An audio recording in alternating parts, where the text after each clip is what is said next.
Manga ungenisa emzini wakhe angeke uzufe encane angeke uzuhlupheke encane kunomfelokazi ekimlungisile ukuthi wena uzosurvive ngaye naye ngikizile ukuthi azophila ngawe. Lithi iBhayibheli mangabe fika u-Eliya kulomfelokazi lithi iBhayibheli uthi Eliya ngiphe okokudla lo mfelokazi uyasho ukuthi mina nje ngingumuntu ongenandoda nginendodana sinenkeshezana nje yamafutha kanye nenkeshezana nje yaflawa okokuthi sidle namhlanje emva kwalokho siyifele ngokuthula ngokuba yikho into esingayenza. Lithi iBhayibheli uNkulunkulu wayemtshelile lo wesifazane kodwa enkulumeni yesifazane asitholi into evezayo ukuthi lo wesifazane khona izwi likaNkulunkulu alizwile. uNkulunkulu utshela u-Eliya ukuthi Eliya ngimtshelile loya. Ngamanye amagama lo wesifazane khona umthandazo awenza khona umthandazo athi uNkulunkulu thumela othile wakho thumela uncedo lwakho ngokuba ngizodla ngife. Kodwa manga uNkulunkulu esephendula lo wesifazane umphendula ngo-Eliya. Eliya uyafika la uyamtshela inceke yenkosi lami. Amen. iBhayibheli likhiye inceke yenkosi yafika yathi ngilambile ngicela ungiphakele kihle. Owesifazane wayesebeka lokubeza u-Eliya wamtshela phakela mina qha. Lithi iBhayibheli wathi owesifazane akaphakela indoda kaNkulunkulu. Lithi iBhayibheli wathi uyobheka amafutha khona ugelezane lwamafutha olugelezayo.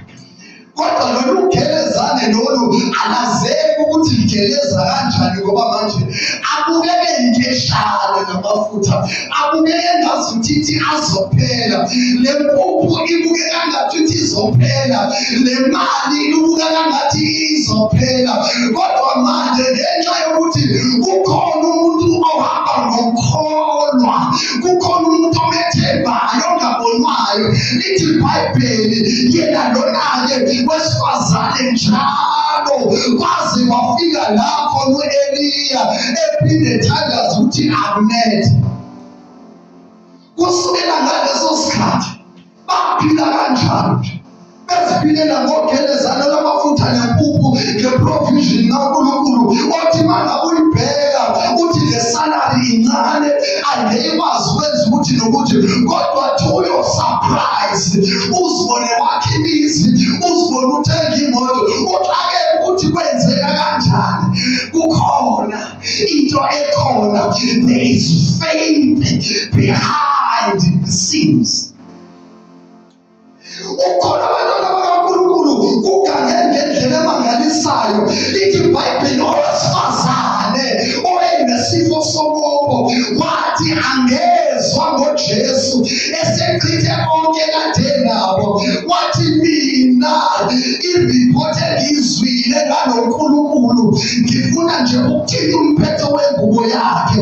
Lithi iBhayibheli wathi ngawuthinta umphetho wengubo.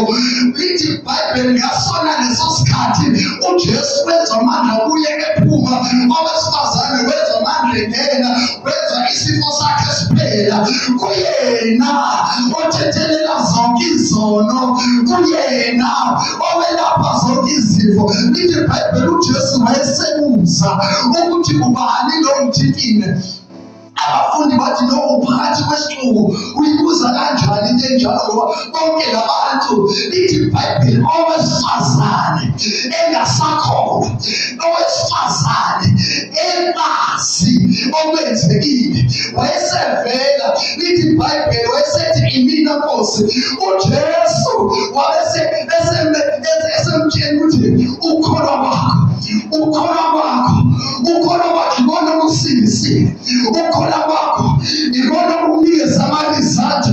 Ukholwa kwakho ikona asinini kodwa ukholwa kwakho ake lize ngesibindi ehlalweni somusa lizothatha lokho elidingayo.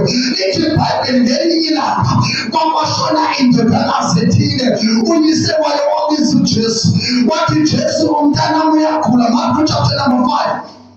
Umntana uyakhula lithi iBhayibheli uJesu esayokumphilisa bagijima isigijimi from lowo muzi sizotshela ukuthi ungakuseyikhathaza inkosi usefile. Lithi iBhayibheli lo wesilisa wathi nje cha maka ungabeka isandla sakho kuyena uzophila. Lithi iBhayibheli makabengena uJesu uyasibeka isandla sakhe uyaphila umntwana emva kwalokho ukuthi ukukholwa kwakho.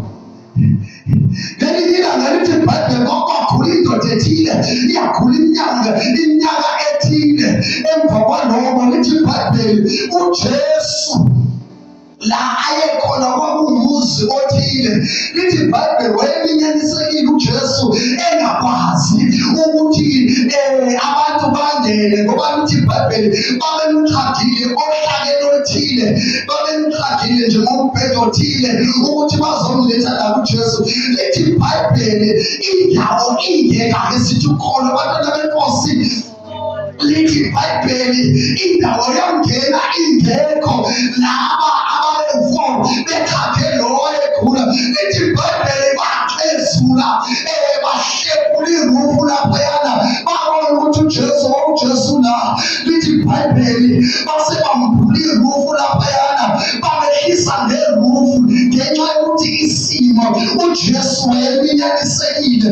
Ayebezele ukuthi bakhona abantu abacabanga ukuthi uJesu ubhizi ngezinto ezithile kodwa ukholwa kwabenza laba ukuthi bathi noma bembona uJesu ukuthi umatasatasa ubhizi kodwa base bathi irufu zekhipha. Ngamanye amagama lento esisithi uJesu zekhipha, ngamanye amagama lendlela esikhule ngayo esisithi uJesu siyayikhipha, ngamanye amagama imfundiso esifundiswe ngazo ezisithi uJesu kumele a-address isimo sethu siyayikhipha. Lithi iBhayibheli bayikhipha irufu emva kwalokho wathi uJesu ukholwa kwenu. Akenanazela ukuthi mangabe sesiya uNkulunkulu into esithatha ngayo esandleni sikaNkulunkulu ukukholwa. Amen. Ukukholwa ikona esamukela ngakho izinto esandleni sikaNkulunkulu. Ingakho incwadi kwabaseRoma chapter number 8 lapha verse number 29 lithi iBhayibheli njengalokhu uNkulunkulu engamqabanga noJesu engamgodlanga ayikho into uNkulunkulu azoyigodlela umuntu. Bese kube nemfundiso-ke esifundiswe ngazo ukuthi hayi uNkulunkulu angekazanike ukuthi lithi iBhayibheli bayisuse into ebavimba uJesu.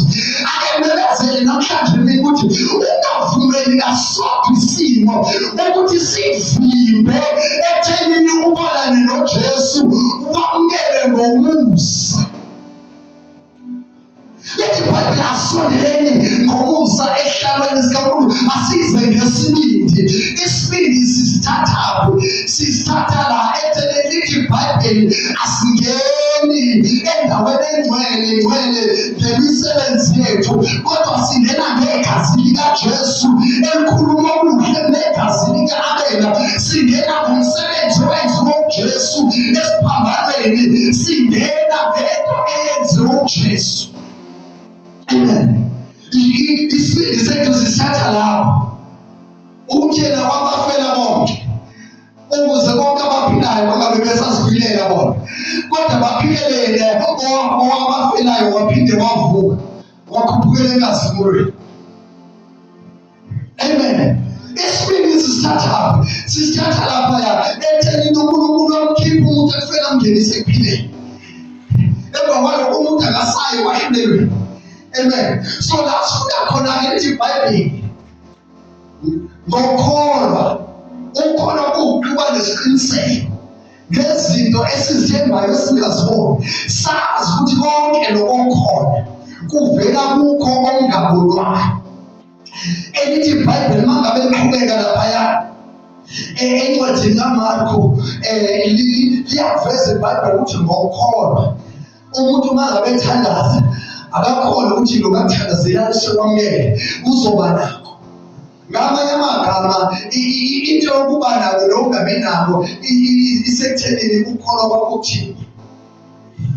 Siyawubona ukhetho magama lwakho ukuthi kuthini, kodwa-ke ifaith yakho, i-attitude, isiqiniseko sakho sithini. Unaso yini isiqiniseko ngalo umthembayo nalento oyithakazelayo? Lithi iBhayibheli manga uke waba nesiqiniseko sokuthi usunayo, uzoba sewuba nayo after sokuqinisekisile ukuthi unayo.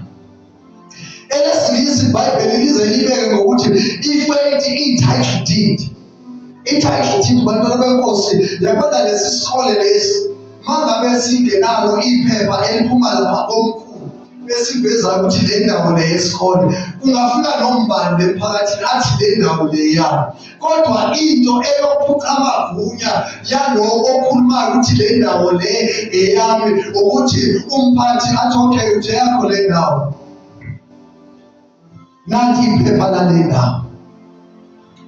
Ngamanye amagama ukukholwa kunjenganamandla ephoyisa. Yabona iphoyisa lomgaqo mangabe lizovimba kahle emgaqweni lingasigqokile lesasigqoko sakhona, unalo ilungelo lokuthi ligolozele because aligqokile uniform.